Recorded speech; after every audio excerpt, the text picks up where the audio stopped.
Henry Ford didn't just build cars. He built the modern world, the assembly line, the affordable automobile, the idea that a factory worker could earn enough to buy the very product he built. But behind that legacy is a chapter most people never hear about, one involving a newspaper, a conspiracy theory, a lawsuit, and a jungle city in the middle of the Amazon that ended in complete failure. This is the disturbing, complicated history of Ford. To understand how complicated this story gets, you first have to understand just how enormous Henry Ford's success actually was. Ford didn't invent the automobile, but in 1908 he did something more important.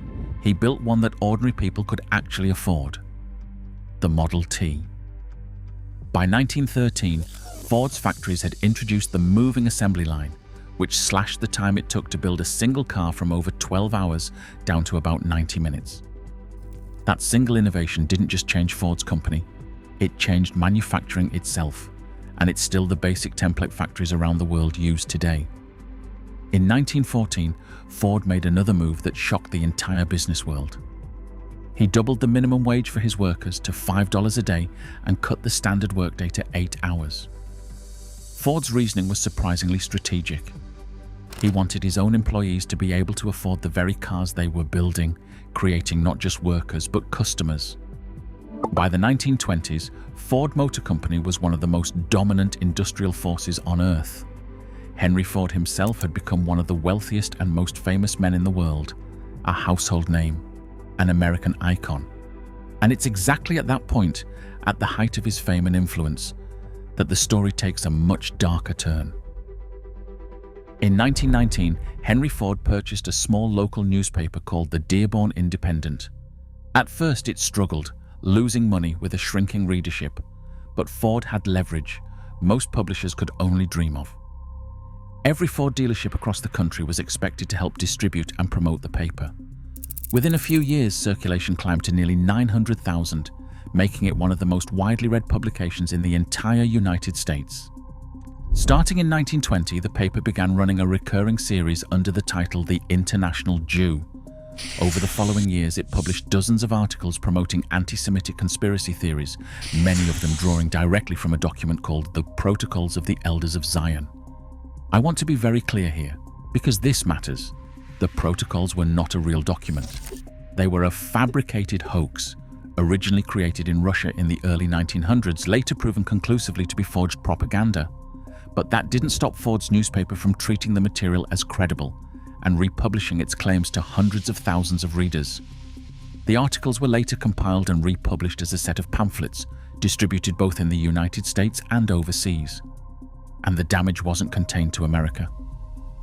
Historical records show the material was translated into German in the early 1920s, and it later circulated among figures connected to the Nazi Party in Germany, lending Ford's name and reputation, completely without his direct involvement in day-to-day operations, but very much with his ownership and financial backing, to material that fueled some of the deadliest ideology of the 20th century. In 1925, a Jewish attorney and agricultural cooperative organizer named Aaron Sapiro, who had been directly and falsely accused in the paper's pages, filed a libel lawsuit against Ford.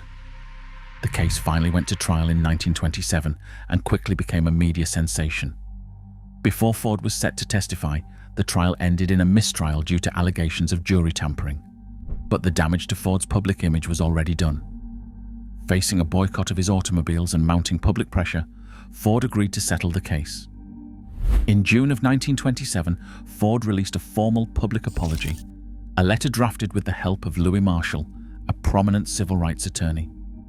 In it, Ford expressed regret, claimed he had been unaware of the specific content published under his name, and ordered the Dearborn Independent shut down. Its final issue ran in December of 1927.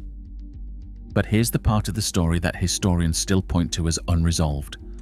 Ford ordered that existing copies of the pamphlets be destroyed and told overseas publishers to stop distributing them. Those orders were largely ignored. The material continued circulating internationally throughout the 1930s, well beyond Ford's control and well beyond his apology.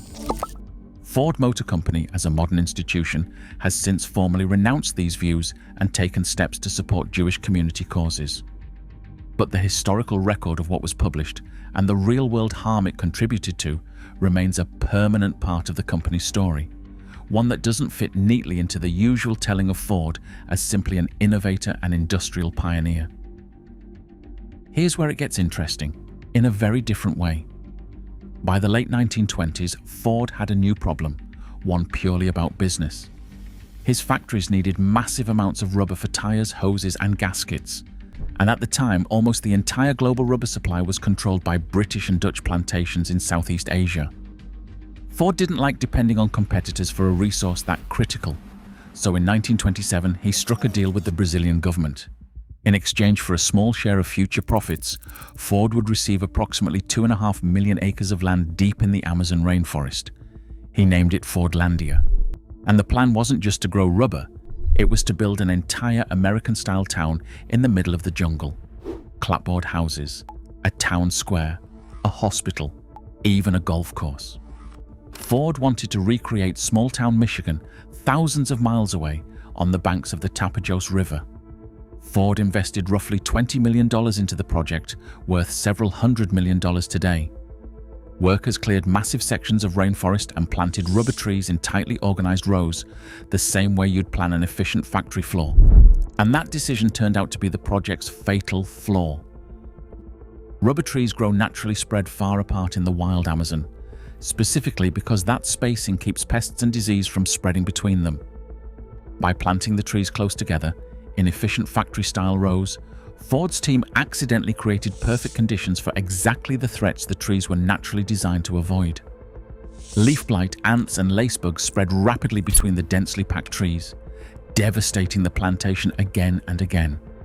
On top of the ecological failure, there were serious cultural and social problems.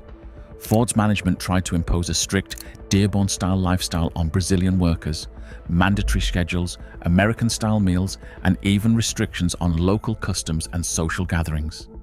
That approach bred deep resentment.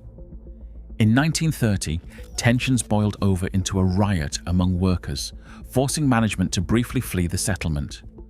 By 1933, after years without producing meaningful rubber output, Ford finally brought in an actual botanist to assess the plantation. The verdict wasn't good. The land itself, the climate, and the surrounding ecosystem were simply not suited to the way Ford's team had tried to farm it. The project limped along at a nearby second site called Belterra, but by 1945, Ford Motor Company abandoned the entire venture. In the end, Fordlandia never supplied a meaningful amount of rubber to a single Ford vehicle. The company sold the land back to the Brazilian government for a fraction of what it had originally invested. So what do we actually take away from a story this complicated? I think the first lesson is uncomfortable but important.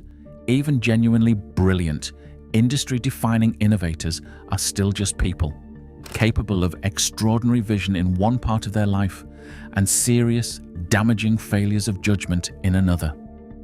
Henry Ford revolutionized manufacturing and raised wages for working-class Americans. He also used his wealth and platform to spread dangerous conspiracy theories that caused real documented harm both at home and abroad. Business history often wants to flatten people into simple heroes or simple villains. The real history of Ford resists that. Both things happened. Both are part of the historical record. The second lesson comes from Fordlandia, and it's a more classic business lesson. Expertise in one industry doesn't automatically transfer to another. Ford was a master of manufacturing efficiency, but manufacturing logic, tight rows, rigid schedules, standardized systems actively worked against him in an environment governed by biology and ecology instead of machinery. He also, by nearly every historical account, failed to consult the actual experts, botanists, local agricultural knowledge, the Brazilian workers themselves, until years into a failing project. Confidence built from one kind of success can quietly become a blind spot in a completely different arena. Henry Ford is remembered correctly as one of the most influential industrialists in American history. The assembly line he helped popularize still shapes how nearly everything you own gets made. But the full history is more complicated than the highlight reel. It includes a newspaper that spread dangerous, false conspiracy theories to hundreds of thousands of readers. It includes a jungle city built on confidence that didn't translate, that ultimately failed completely. And it includes a formal apology that came only after significant public and legal pressure. Real history rarely fits into a clean story of pure genius or pure villainy. Ford's legacy includes both extraordinary innovation and choices that caused real harm, and understanding both is the only way to actually understand the man and the company at all. Retention triggers used. Here's where it gets interesting. Transition into the Fordlandia section. Text overlays for key dates and figures as pattern interrupts. Direct sober editorial aside, I want to be very clear here, to signal tonal shift into sensitive material. Source note. Grounded in documented history. Ford's 1908 Model T launch, the 1913 assembly line and 1914 wage increase. The Dearborn Independent's run from 1920 to 1927, and it's the International Jew series, the Aaron Shapiro libel suit and 1927 mistrial, Ford's June 1927 public apology and the paper's closure, and the Fordlandia rubber plantation venture from 1927 to 1945, including its ecological and social failures. This script deliberately does not reproduce or repeat the specific anti-Semitic claims published in the original material. It describes the existence and impact of that content at a factual, pattern level only, consistent with treating this as serious history rather than content to be recirculated.